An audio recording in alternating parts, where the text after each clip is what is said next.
I do have to say about President Kiir's comments is the following, that the United Nations mission in South Sudan, UNMISS, is implementing its Security Council mandate in an impartial manner. The mission continues to protect over 70,000 civilians inside its bases in 8 locations across the country, and the mission continues to keep its gates open to civilians from all communities and backgrounds who are fleeing the violence. It is critical that the South Sudanese government leaders and all public figures take care in public statements and comments to ease tensions and to lessen the possibility of further violence.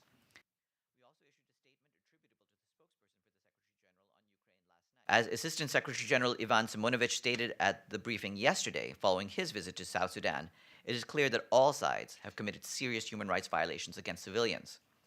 Comments by senior public figures from both the government and the anti-government side against the mission risk inflaming the situation and being taken by others as incitement to violence against civilians sheltering inside UNMISS bases and against UN personnel.